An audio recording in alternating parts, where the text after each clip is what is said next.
What in the world is going on with Path of Exile 2 right now? Well, for lovers, haters, and mild enjoyers alike, this patch moved PoE 2 in a positive direction. Yes, there are still huge problems with the game, including skill balance, performance, and visual clarity, but the bulk of the update was positive. We have way more content in the game, we have a ton more skills viable, and the game as a whole just feels so much better with the new crafting possibilities, Abyss as a league mechanic that is so expansive, and all these new boss fights and monsters in the game.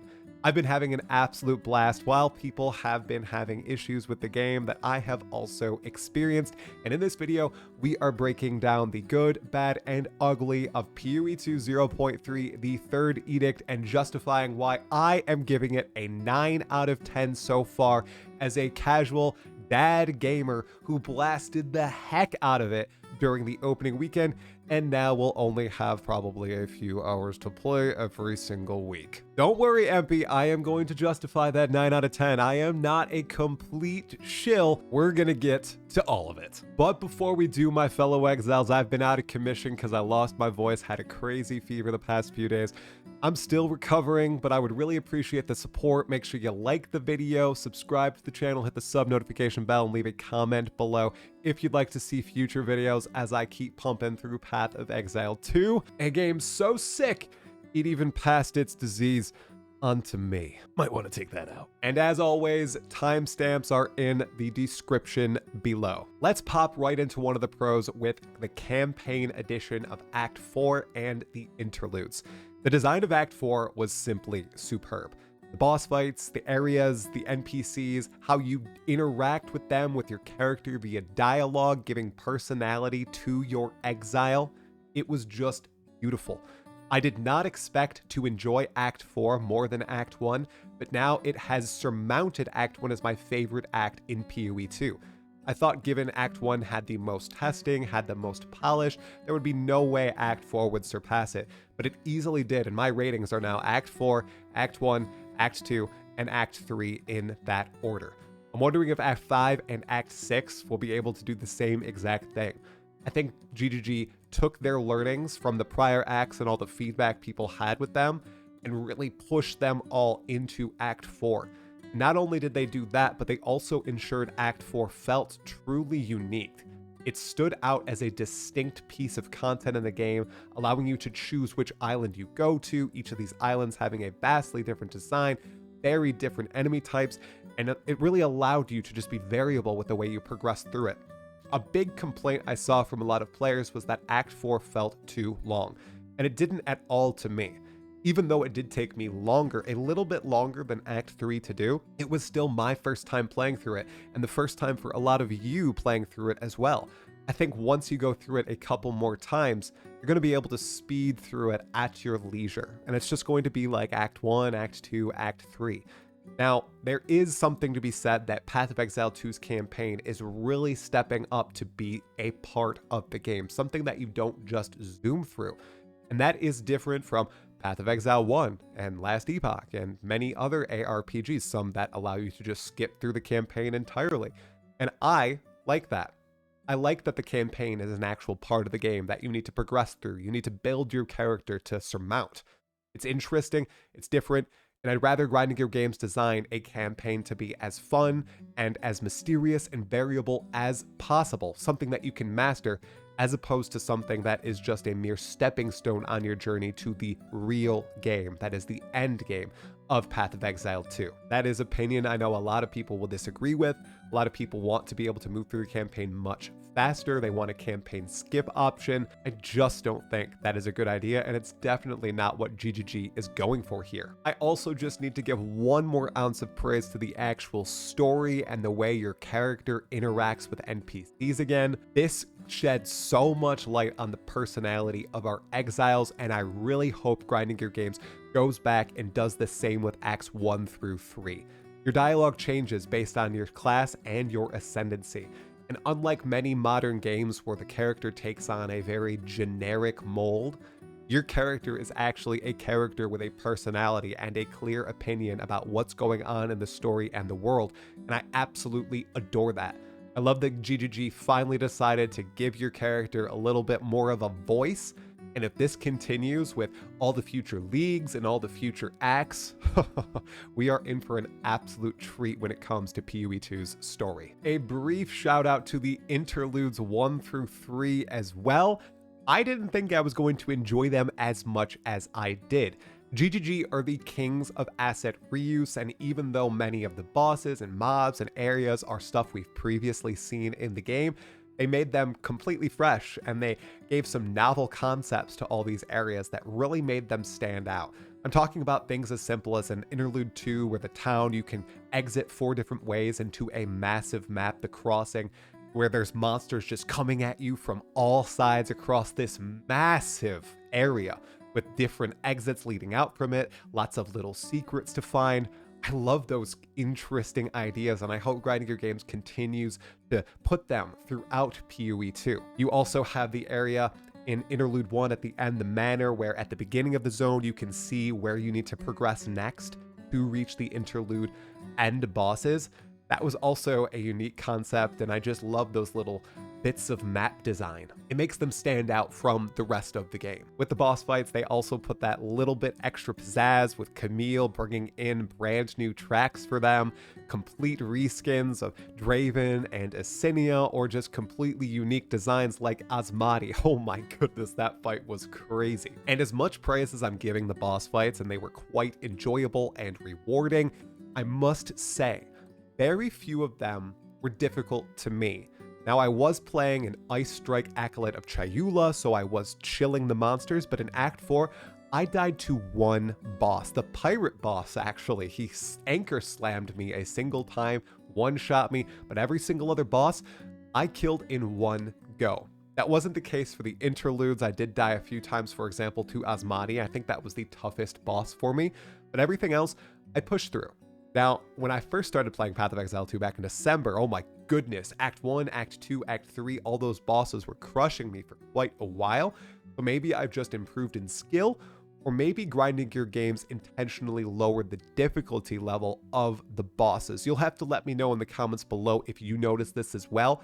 I know for Geonor, for example, they definitely changed up his abilities to make them less punishing. I am not the biggest fan of that. I really like the difficult boss fights that pushed your character and skill to the next level, although I do know that the sentiment from GGG and much of the player base was that the game was too hard at its state in 0-1 and 0-2, so perhaps with 0-3 they're pushing the bosses to be a little bit easier. I haven't fought these bosses again in the endgame, so I don't know if they are just as hard as they were in prior patches, but I plan on finding out soon. Okay, enough praise. Let's move into one of the cons of the patch, and that is all grouped into the category of performance. This patch saw the renderer completely rewritten, as we learned from Jonathan, and he did expect there would be some crashes and some issues, but it should be an overall positive for the game. That did not occur, at least for me, and many others are also having substantial issues.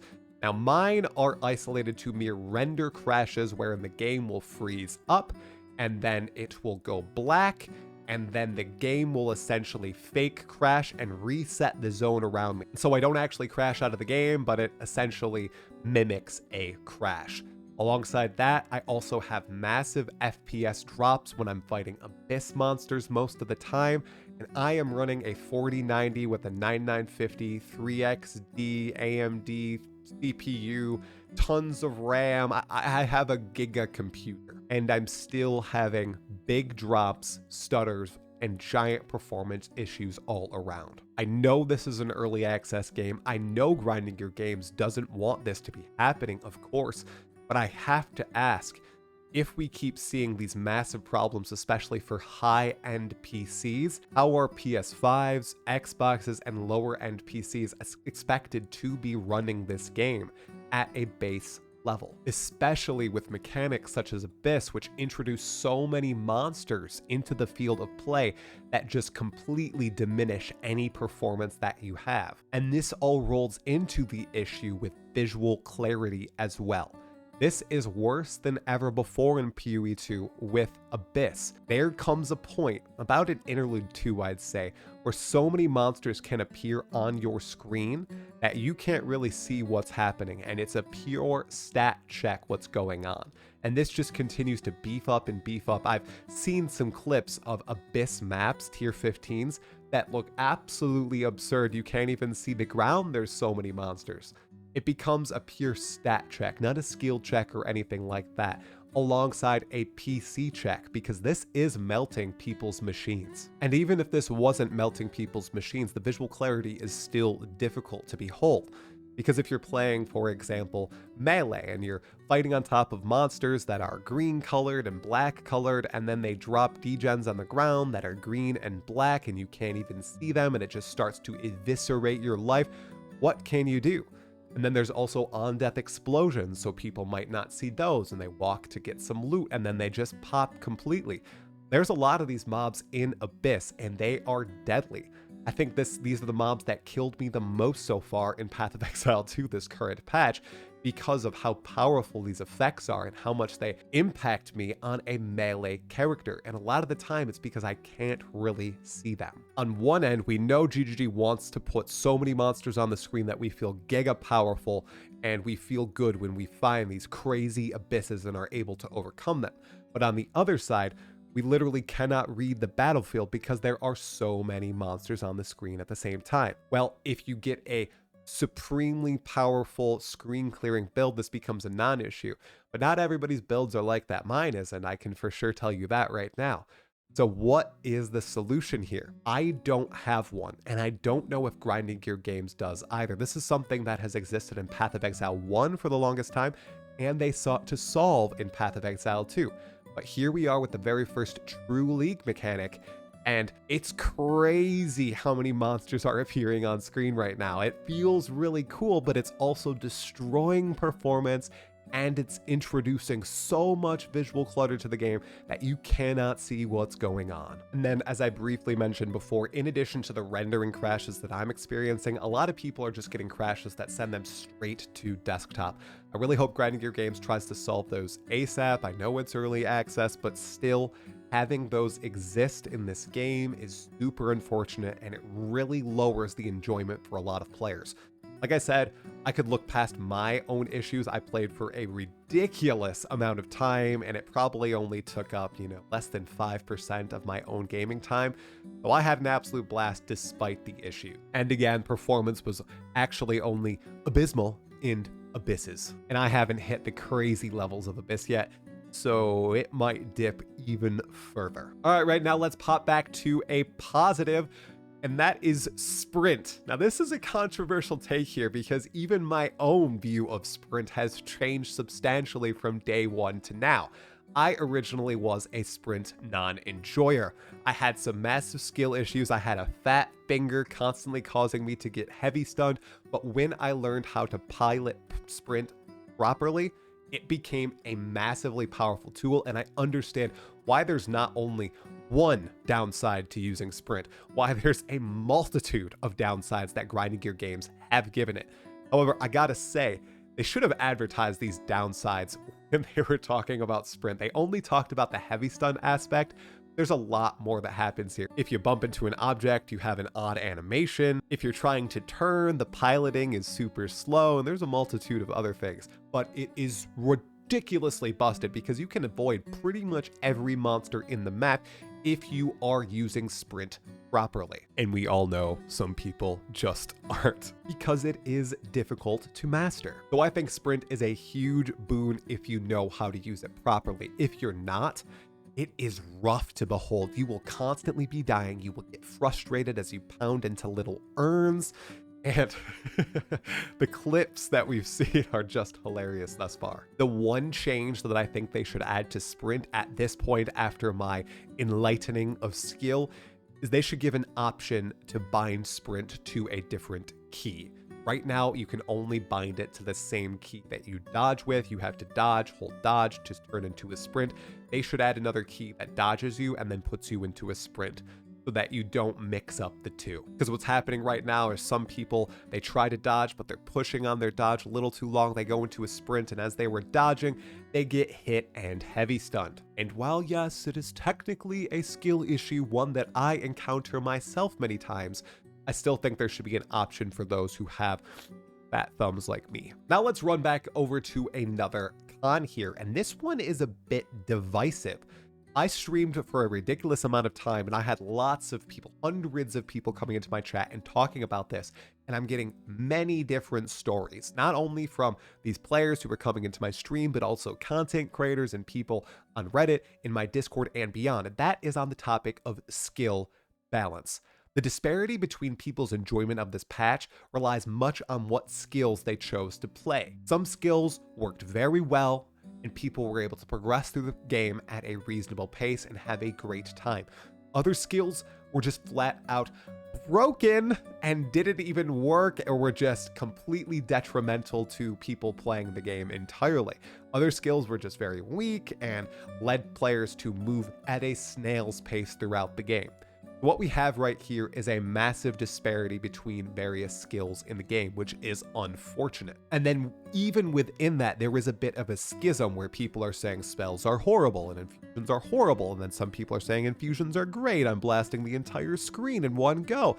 So I'm left a little bit confused here, as I am not a mechanical mastermind, and I kind of just went all in on Hollow Palm, and that's all I've played and looked at thus far. But given there are so many complaints, issues, you just have to admit that there is a skill balance problem happening here with PoE 2 right now. And if that's the case, I plead GGG, do not wait until December and 0.4 to touch up some skills. I'd do another patch in a few weeks' time where you bring up the floor of some of these skills and take a look at what people are complaining about. Now that the patch is live, we have now learned that warrior and maces are actually quite strong this patch. A lot of people are having an absolute blast with those. That was not the prediction of many people before the patch launched. And in fact, it seems that spells, especially in the early game, are where people are struggling. Perhaps Grinding Gear Games was a little bit scared to tune the numbers too high with all the infusion changes. Maybe they can boost those up a little bit as we move towards 0.4. Are there any other archetypes that are struggling? If so, let me know in the comments below. I'll try to highlight those in future videos. I'll add as a little bit of an addendum here, because it's my last real con. Support gem drops are a little light, in my opinion. I have not been very lucky with them. I've been clearing full maps and trying to get all the seeded ones, and I still am a little light on my support gem drops. I know you can get them easily from the currency exchange now, which is what I've been doing, but I wish there was a way to guarantee a few more support gems while you're running through the campaign. All right, moving to my next pro, and that is crafting. Crafting actually exists now. I've been using all the different orb types throughout the campaign. Essences have felt phenomenal. I did feel like they were a little light as I went to Act 3 and Act 4 into the interludes, but in Act 1 and Act 2, I was getting quite a few essences, and they massively helped out my crafting. Alongside Abyss, which is what I'd like to talk about next, crafting just feels like it's in such a much better place compared to 0.2 and 0.1, especially for someone who is more of a casual player who's not interacting a ton with the crafting economy. So Abyss, guys, this is the first real League mechanic in Path of Exile 2, and they knocked it out of the park. This is what I thought they were going to do with all the League mechanics that they transferred from PoE 1 to PoE 2. Give them an actual complete revamp, reskin, and boost them to the next power level. They did not do this with Ritual, they didn't do it with Breach, they didn't do it with Expedition, and they surely didn't do it with Delirium. With Abyss, they 100% did. We have the crafting systems enabled. We have a bunch of unique items in this. We have 5 complete boss fights. We have a complete area that you can venture down within and encounter some very cool foes inside. We have a bunch of new monsters, which are just awesome to see. We have a League mechanic that intentionally mixes with other League mechanics and gives you unique rewards, like the jewel that you can unveil 4 different mods on, and I got a pretty busted jewel out of that.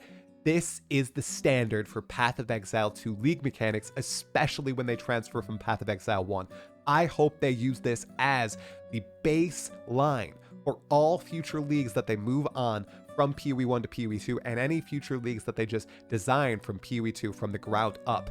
I love Abyss. They knocked it out of the park with it. The only problem with Abyss is that its performance completely destroys computers and its visual clarity is bad.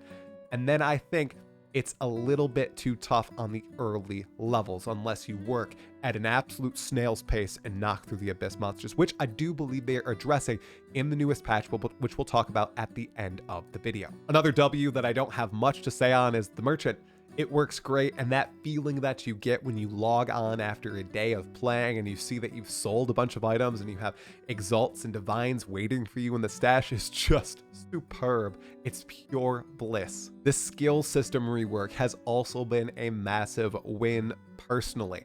Being able to use multiple support gems across your character has just great, and it allows for many different skills to actually be viable now. I actually am using so many different skills on my current Hollow Palm build. I'm using Shattering Palm, I'm using Ice Strike, I'm using Glacial Cascade, Killing Palm, I'm also using Frost Bomb. I just have all of these different skills that I'm combining together so that I can easily clear trash mobs and then have those massive pounding hits against the bosses that I end up fighting. I'm so glad that they reversed course on this and that they no longer are limiting you here. Now, I have not found any real lineage support gems. I found one Kurgel's Leash, but I can't really use it in my build, so I have no opinions on that yet. And speaking of not having opinions on something, Endgame. So I'm currently in Tier 6 Waystone, so I haven't played enough of Endgame because I was so sick.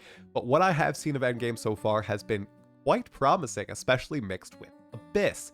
The maps, they feel quite challenging. I'm ripping my way through them, and there's a bunch of extra encounters that I have seen thus far. I've had a bunch of those map boss summoning stones in my maps. I've also found one of the special mansion in the mists early on where you can fight the Interlude 1 end bosses, and I'm literally only like 5 blocks away from the actual starting zone. It just feels like so much more is happening on the Atlas already, and it does feel good. We'll see if that sentiment continues as I progress toward the Arbiter of Ash. I also got to shout out the way that we wove ourselves into the endgame story was chef's kiss. So overall, I am massively enjoying the patch. My fellow exiles, I would give it a 9 out of 10. You gotta understand here, I have very limited time to play this game, to play any games really, and I took that full opening weekend and I played over half the amount of time that I spent in Dawn of the Hunt, the entire patch long, and I loved it. Yes, I had performance issues. Yes, I had crashes. Yes, there are skill balance issues, but fortunately they didn't affect me, so that contributes to my 9 out of 10 score. As someone who doesn't have a lot of time to game, I can't game for 12-hour sessions every single day. I had an absolute blast, and all of my friends are having fun. Talking with them about it outside the game has been great. They're all moving through on their own unique builds. My brother's playing an Amazon Hollow Palm. It's awesome. My wife is moving through on a witch of her own creation, and my dad is following Bub Gun's Deadeye build. We're just having a splendid time, and this is leagues better than Dawn of the Hunt in my eyes. We've actually been seeing the community come together despite some crash outs. This game is moving in a good direction, and people realize that. Even though there are outlier issues, Grinding Gear Games is working to resolve them. Hopefully they really kick it into gear with the performance stuff, but I really think things are beginning to turn on PoE 2 for the bulk of the player base, which is good. We want Path of Exile 1 and Path of Exile 2 to both be excellent spots as we progress. 0.3 has really primed us for a great patch in 0.4 when the Druid is finally added. I had to sneak the Druid into this video somehow. This is the very first patch coming into Path of Exile 2 0.3. It's actually already hit. Essentially, it nerfed some Abyss monsters, especially in the early game because they were giga tough. It fixed a ton of bugs and crashes. It unfortunately hit some builds as well, and people are currently freaking a little bit out about that, especially Spectre users and Whirling Slash users too, which is unfortunate, but Grinding Gear Games is claiming all the fixes were bug, and these were not direct targeted nerfs to the actual builds themselves. Like I said, hoping to see a patch that improves the performance issues and boosts up some of the skills that are currently struggling in the game. And we all know GGG are going to move on to working on Path of Exile 1's next update, 3.27, which should arrive in October before the next PoE 2 patch in December. So everybody, what are your opinions on the Third Edict so far? Did you enjoy this story? Are you enjoying your build? I will have a lot of podcasts and content incoming. My voice has returned so I can be super talkative and yap a bunch. Do you agree with my 9 out of 10 rating, or do you think I am absolutely cooked and a shill for my takes? Let me know in the comments below, and make sure to like the video, subscribe to the channel, and hit the sub notification bell. I will see you in this video right here, which is probably a live stream in which I am showing off my totally busted Hollow Palm monk build. Make sure to have fun and stay sane.